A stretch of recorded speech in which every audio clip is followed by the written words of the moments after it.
A series of Supreme Court rulings. We cover decisions from immigration to affirmative action. Not guilty. A Baltimore police officer cleared of causing Freddie Gray's death. Greetings to Armenia. Pope Francis sends a video message ahead of his apostolic visit. And unusual sight on Capitol Hill. Republicans accuse Democrats of staging a political publicity stunt. Those stories and more on EWTN News Nightly for Thursday, June 23rd, 2016.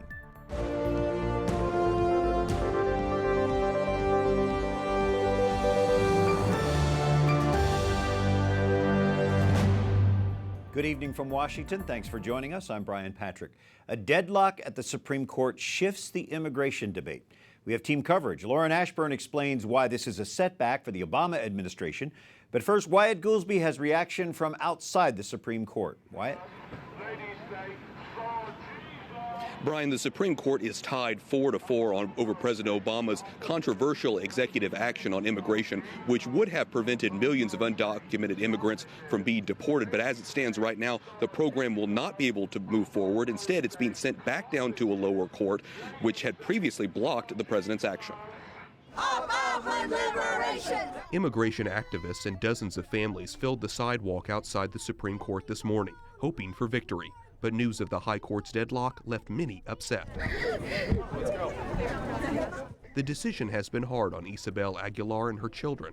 Aguilar fled violence in Honduras 13 years ago, coming to the U.S. as an undocumented immigrant. Having two American-born children, she hoped Obama's executive action would ensure she's not deported. She lives in fear every day that she and her husband will be forced to leave. I want my husband back at my home every night. I want my husband back. I don't want my kids live this separation. It's just thinking in this is terrible for us. Aguilar is one of the 5 million undocumented immigrants President Obama hoped to keep from being deported. The president announced his executive action in 2014 after Congress could not agree on a comprehensive immigration bill. Karen Tumblin with the National Immigration Law Center says the court's deadlock is disappointing. And American families deserve better. These are tough questions of American law. They're of importance to American families. And we need a fully functioning court that has 9 members that can rehear this case and issue a real decision. But not everyone agrees. Texas Governor Greg Abbott said in a statement, the action taken by the president was an unauthorized abuse of presidential power that trampled the Constitution. And the Supreme Court rightly denied the president the ability to grant amnesty contrary to immigration law. Texas led 26 Republican-dominated states in a lawsuit against Obama's executive action. Congressional Republicans also backed the state's lawsuit. Some conservatives are calling this, quote, a win for the rule of law and an embarrassing and substantial loss to the Obama administration. Brian? Thank you. Wyatt Goolsby at the Supreme Court. And people who would have benefited from Obama's plan really face no imminent threat of deportation. But his effort to expand that protection to many others is now effectively stymied. The president made a surprise visit to the White House briefing room after the ruling. Chief White House correspondent and political director Lauren Ashburn was there. Lauren? Brian, today's decision is a big blow to the Obama administration. The president said it's disappointing for the millions of immigrants who won't be able to emerge from the threat of deportation. And he rebuked Republicans for not holding a hearing on Chief Judge Merrick Garland, his nominee. The president predicted lawmakers will eventually move to overhaul the broken immigration system, but not under his watch. And the fact that the Supreme Court wasn't able to issue a decision today doesn't just set the system back even further. It takes us further from the country that we aspire to be. House Speaker Paul Ryan says the ruling exceeded the president's statutory authority. This is a win for the Constitution, it's a win for Congress, and it's a win in our fight to restore the separation of powers. Presidents don't write laws, Congress writes laws. The impasse between the administration and Congress leaves no chance for reform in an election year. Both candidates responded to the decision. Hillary Clinton called the decision unacceptable, saying she will address the immigration issue in her first 100 days. And Donald Trump praised the decision, saying it blocked one of the most unconstitutional actions ever taken by a president. Brian. Thank you. Lauren Ashburn at the White House. Jonathan Keim, counsel for Judicial Crisis Network, is joining us for some legal analysis. Jonathan, is this case about immigration or the balance of power? Fundamentally, this is about the Constitution. The Supreme Court did its job today. in pushing back an out-of-control president who has taken so many lawless actions that it's hard to keep count. What did the court have to consider in this case? The main issues were whether or not the president has the power to grant benefits and declare legal status in contravention of a statute that Congress has passed that says otherwise. And the president's program was designed to do something which for 5 years he said that he had no authority to do. He claimed over and over again back when he wanted to get legislation passed that he wasn't a king, that the president can't simply change the law. And then at the end of 2014, he decided to, what he said, described at the time as changing the law. He created this executive program that tried to circumvent Congress. And that's something the Constitution simply doesn't allow. Hillary Clinton calls this purely procedural. Obviously, you don't agree. Well, if by procedural you mean the separation of powers that's integral to the Constitution and its protections for individual liberty, then okay, sure, it's procedural. But there's a lot more at stake than just something about, whether somebody gets served with process at the right time or, some technicality. This is a protection that the Constitution creates for the people. It gives the people the right to make policy that then is carried out by the executive branch. What the executive was trying to do was actually end run the people. Remember, the people of the United States gave one house of Congress to Republicans in 2010 in response to what they perceived as an out-of-control presidency at that point. And later on, they eventually gave both houses of Congress to Republicans. That's a clear Democratic attempt to push back against this president. And yet the president took that as a signal to cut Congress out of the process. That's anti-democratic. What is the reality for people who are worried about deportation at this point, based on today's ruling? Sure. Well, the reality is that it's exactly as it was before the president instituted this policy, which is that the president has made a big show out of its deportation numbers and out of the pace of immigration enforcement. And really, the prioritization, the priorities that the president has in terms of deportation are still up to the president. He doesn't have to go as fast as everybody might want him to go.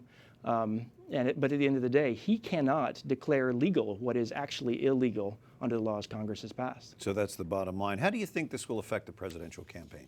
Sure. Well, the presidential campaign is a complex beast, so I won't claim to be able to explain all of it. I will say that there's no question that had President Obama's nominee, Merrick Garland, been on the Supreme Court today and voted on this case, that it would have come out in favor of the administration. And I think that should be a strong message to anybody who cares about the Constitution, that any presidential nominee to the Supreme Court who's just going to defer to whatever the executive wants to do is unacceptable and is very dangerous for the country. From Judicial Crisis Network, Jonathan Keim. Thanks for being with us, Jonathan. Glad to be here. Well, the Supreme Court hands a victory to affirmative action supporters. It upholds a University of Texas program that considers a person's race as one of the factors for freshman admission. Justices voted in favor of the diversity program by a 4-3 vote. The outcome may have been different if the late Justice Antonin Scalia was alive. He opposed affirmative action. The Supreme Court also rules on drunk driving laws. Justices say police can conduct breathalyzer tests without a warrant. However, they would need a warrant to conduct the more intrusive blood alcohol tests. The court blocked state laws making it a crime to refuse blood alcohol tests. And other stories our EWTN News Nightly team is covering in today's world.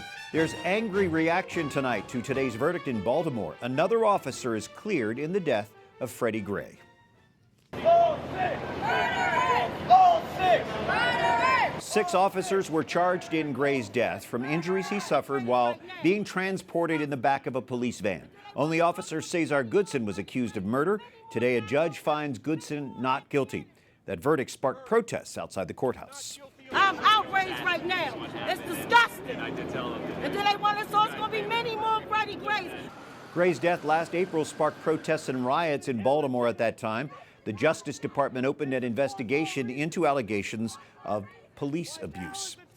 Democrats stage a sit-in on the House floor demanding a vote on gun control. Republicans today calling it a political publicity stunt. Jason Calvi covers this drama at the U.S. Capitol tonight. Jason? Brian, Democrats have ended their 25-and-a-half-hour protests on the House floor. Republican leadership did adjourn the House just after 3 this morning. Now that sends lawmakers home a few days early for the July 4th break, but Democrats kept going. but we're going to win this struggle. Georgia Democrat John Lewis joined 1960s civil rights sit-ins in the South and helped lead this one on the House floor. The House went into recess and shut off its traditional cameras, but Democrats still streamed their message using their cell phones as they called for gun control. We shall all be free. But not free from floor fights, with Texas Republican Louis Gohmert. Radical Islam! Speaker Ryan agrees, saying gun control isn't the answer to Orlando. Our focus needs to be on confronting radical extremism. Terrorism is the issue. The speaker called the Democrats' sit-in chaos and a publicity stunt. They are sending out fundraising solicitations, like this one. House Democrats on the House floor. Your contribution will go to the DCCC. But outside the Capitol, supporters of gun control rally, and Democrats promising to push on. The next day, we're back in session after the 4th of July. We come right back to this issue. But because of the early adjournment, some votes were postponed today, like Republican Tim Murphy's bill to reform the mental health system, which he's been working on since the Newtown shooting. These delays are just harmful.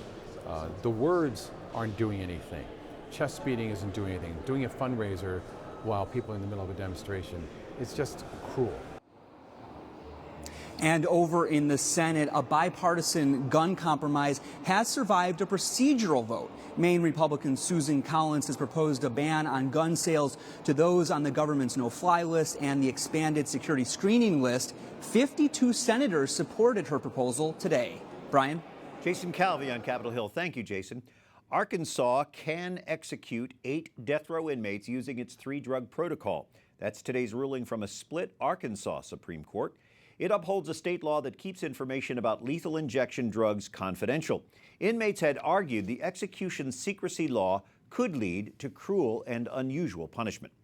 A masked man is shot today entering a movie theater in southwestern Germany. Police say he appeared to carry a rifle and took several hostages. After officers entered the cinema and located the suspect, they say he made a threat and was shot and killed. No one else was hurt. Police say they don't know his motive yet. A powerful tornado strikes near an eastern Chinese city about 500 miles south of Beijing. At least 78 people were killed. The storm destroyed buildings, smashed trees, and overturned vehicles in a densely populated area.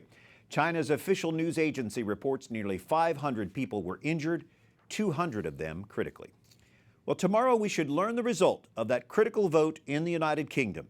Britons voted today on this question. Should the United Kingdom remain a member of the European Union or leave the European Union?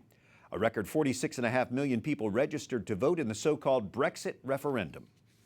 I don't think any country can handle things alone. I think we're better off in Europe. Environmental issues, I believe we're better off in Europe. We can't tackle things on our own. We just think that we need our country back. We need to make our own decisions from now on and not be dictated to by people that basically are looking to look after everybody and not just us. So we want to make our own decisions. And as hope grows that the UK will remain in the European Union, U.S. stocks post their biggest gain in a month. The Dow closed up 230 points. That's closing above 18,000 for the first time in a while. European markets and the British pound also saw big gains.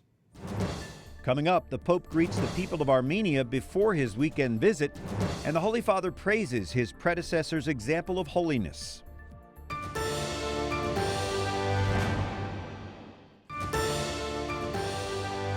On Thursday, June 23rd, thanks so much for joining us. I'm Brian Patrick.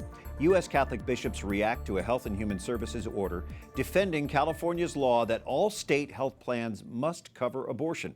New York Cardinal Timothy Dolan, who chairs the USCCB Committee on Pro-Life Activity, says it is shocking that HHS has allowed the state of California to force all employers, even churches, to fund and facilitate elective abortions in their health insurance plans. Cardinal Dolan continues, even those who disagree on the issue of life should be able to respect the conscience rights of those who wish not to be involved in supporting abortion. Casey Maddox is senior counsel with Alliance Defending Freedom, a group challenging California's ruling. Clarify the dilemma that this puts employers in. You know, churches should not be forced to pay for abortion in their insurance plans. Everyone ought to be able to agree with that. But that's exactly what is being required of California churches these days. They're being required by the state of California, a bureaucratic decision that has ordered them to cover abortion in their insurance plans. Some of these groups cited this Weldon Amendment. Explain that. What the Weldon Amendment is a 10-year-old federal law that has made it through both Republican and Democratic Congresses and has received bipartisan support. And the Weldon Amendment protects the right of any insurance plan not to cover elective abortion. And so these churches then relied upon the Weldon Amendment, cited the Weldon Amendment, and the administration has now decided that the Weldon Amendment will not protect these churches. So first California, now the HHS say this doesn't apply. Why? On what grounds?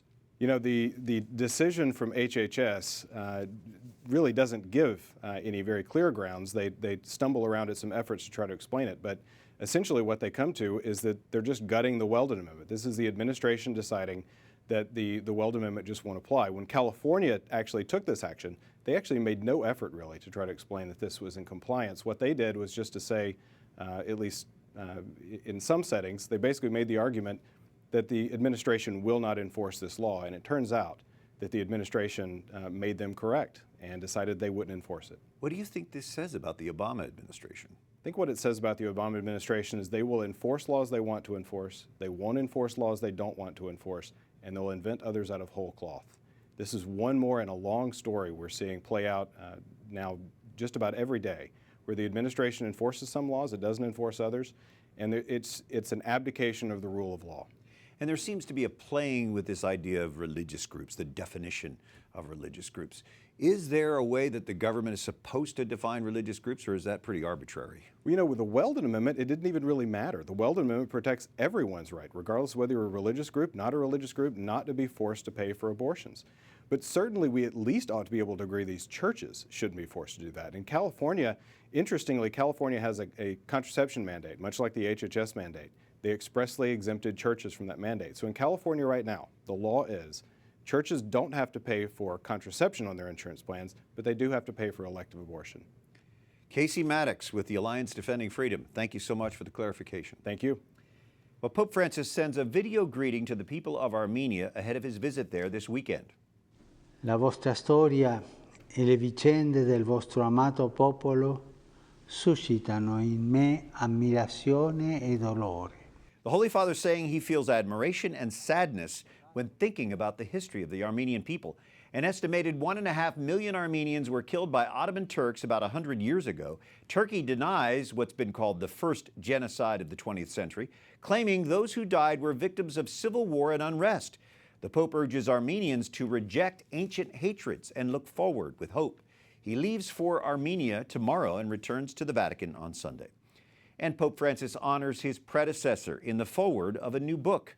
He says Benedict XVI's decision to retire to a life of prayer is a lesson to all priests that their main job is to pray for others. The book, Teach and Learn the Love of God, a collection of Benedict's writings, will be presented to him at a Vatican ceremony next week. The Pope Emeritus celebrates the 65th anniversary of his priestly ordination, one of the rare times Francis and Benedict appear together. Ed Pentin, Rome correspondent for EWTN's National Catholic Register, joining us. Ed, what's the book about, and for his part, what does Francis say? Right, the book is a collected works of Pope Benedict, the Pope Emeritus, on the priesthood. Unusually, Pope Francis has written the preface to the book. And he basically says it's a great tribute to Pope Benedict, and to say that he's someone who does theology on his knees, as he puts it. His life of prayer since he resigned has been very effective in that, he says, and that we need prayer. And he says that it's the mark of a priest that he lives a life of prayer, and that he's exemplary in that, in the fact that he gives his life now to prayer and meditation. Is this unusual, an unusual gesture for a pope? It is unusual, Brian, yes, because normally popes don't write prefaces. Benedict did actually write one, but he wrote it just before he became pope for a book on the liturgy by Cardinal Rangi. That was published as he was as Pope Benedict then. But it is unusual, and I think it shows the closeness that these two men have for each other, and the fact that it is totally unusual, of course, that a pope would do this for a Pope Emeritus. How often do they see each other? They're basically neighbors there. And how is Benedict likely to celebrate his 65th anniversary of priesthood? They see each other fairly regularly, Brian. I mean, they often on birthdays, for example, or at Christmas, at Easter, Pope Francis will go round to his monastery in the Vatican Gardens and greet him. But it's also on the June the 28th they'll meet again when this book will be presented to the Pope Emeritus by Pope Francis in the Vatican at the Clementine Hall, and that'll be the 65th anniversary of the ordination of Pope Benedict. And a big celebration for all of us. Ed Pentin, Rome correspondent for EWTN's National Catholic Register. Thank you, Ed. Thanks, Brian. Up next, an unprecedented flight across the Atlantic. What makes this trip so unique? And March for Marriage, the message organizers hope to send to the rest of the country.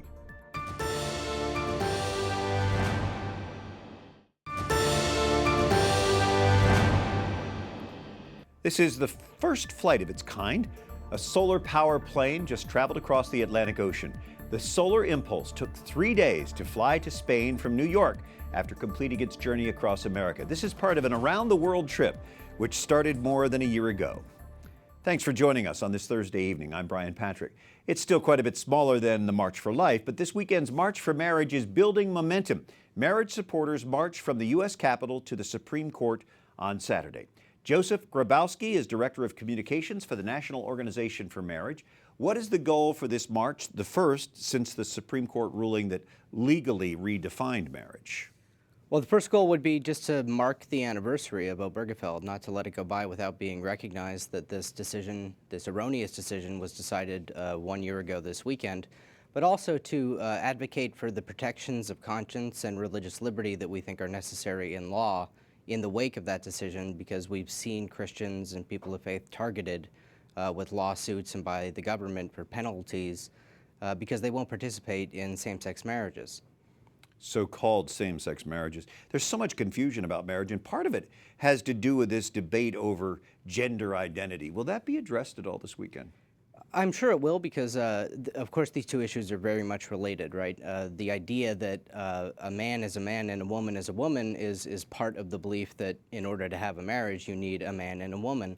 And it's certainly going to be a topic that's on people's minds. It's going to be a topic that will be topical in this next election season. And so I'm sure our speakers will want to address that and want to encourage people to make sure that they hold legislators and other politicians accountable. Joseph, there may be plenty of people who really believe that marriage is the union, a lifetime union between a man and a woman, yet they see the Supreme Court ruling, they see the culture going the other way and think this is a lost cause. What would you say to them? I would say to them to remember that the March for Life started in 1973 after that ruling, Roe v. Wade, and we've seen what it's grown to.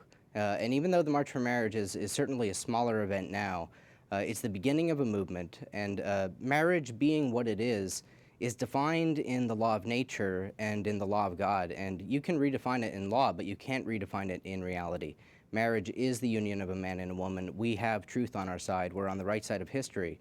And we encourage people to just stand up for that and to continue advocating for the truth and leave the rest in God's hands.